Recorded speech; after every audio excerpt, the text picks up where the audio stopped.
When L&Q took over Ujima, we were aware of the great legacy it had in terms of its community work, particularly amongst BME communities and other hard-to-reach communities across London.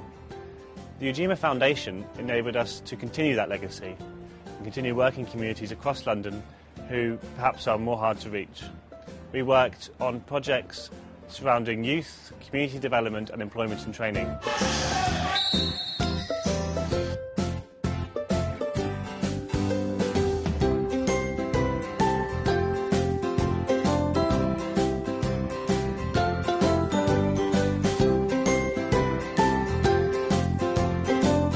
The Ujima Foundation provided life chances for young people. For example, Dominic Norton, who is a bright and intelligent resident living in Plaistow, who, thanks in part to our work, has a promising career ahead of him in English basketball. I go to Barking Abbey School in Barking, great basketball academy and great academic side as well.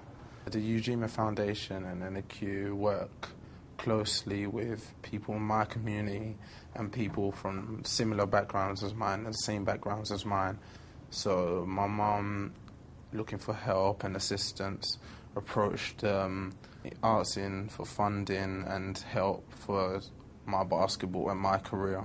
I can imagine myself playing for a GB at international level and having a good professional career in Europe or maybe in America, even if I was abroad. So if I was in Europe, still doing a lot and being a positive role model for younger kids. Before L&Q, I wasn't a big thing of the community. I was more for myself. But as I got to know Kieran more, got to know L&Q and the Ujima Foundation and what they do, I can't not be about the community. The Ujima Foundation supported community development, for example through the Women in Governance programme, which gave women living in L&Q properties a chance to improve their own lives, but also have a real impact on the lives of their communities. I found out about the Women in Governance course when I was visiting my local resource centre. They were helping me look for work and I was unemployed. The course was about encouraging women to take on roles that they might not have necessarily thought of before. I was particularly interested in the counsellor role because I didn't realise how easy it was to become a counsellor. Since I've completed the course, I've gone on to set up my own business called Supermums, and basically the idea came from everybody thinking that I was a supermum because I was working, looking after my 5 children and, you know, training, always self-development. So I wanted to share that with other mums. What the organisation does is we focus on self-development, looking at training to improve your skills. We also help with looking for jobs, and where people haven't worked for 10 years plus sometimes, we'll help them find work placements to get them back on the ladder. We provide sessions like hourly slots where people come in and discuss where they'd like to be in a year's time or so, and then I help them to get there by, you know, giving them a plan of what they would need to do, what education they would need to do, what training. So basically I just provide a structure. I would say, you know, it provides the mentoring aspect, which a lot of organisations say they do, but they don't. It's just work focused, target driven, whereas mine, we do have an element of target driven, but my aim is just to help and support people in my community.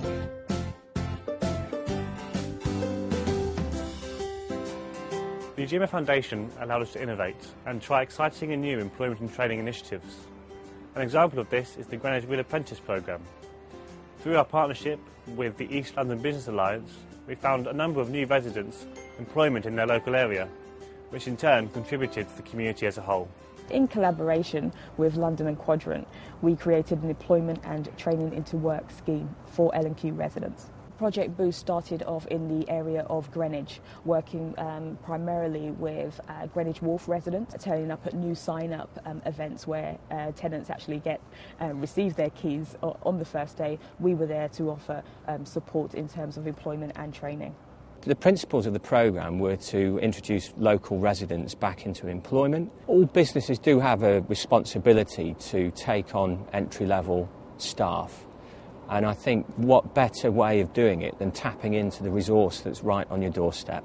Both Justin and Wasim came to us very, very green to the business, but it was quite apparent that they're familiar with dealing with members of the public and know how to keep a cool head when dealing with quite difficult clients. I received a letter through the post telling me that Elba was running a training scheme to get people back into work within L&Q. In the last year, fortunately, I get redundant from my job, so I stayed a couple of months without work.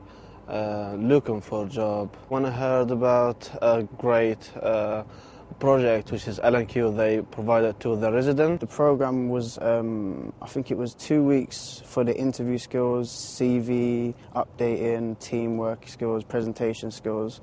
Done that for 2 weeks, and then at the end we got the interview. And whoever was successful in the interview went on to the 4 weeks training within Electrosonic. I was one from the successful candidate in the project. At the moment, I am with Electrosonic, which is a job of my dream, where I am never going to leave it. I'd like to just move up, progress from where I am now. So I'd like to be like some type of managerial position. Do you enjoy it? Yes, I love it with a passion. Love it with a passion. Anyone trying to get back into work, I'd recommend they go through Elba. Highly recommend it. We know that this project has made a massive impact on the lives of L&Q residents, and we hope that we can continue this great work across more regions and with the help of the new L&Q Foundation.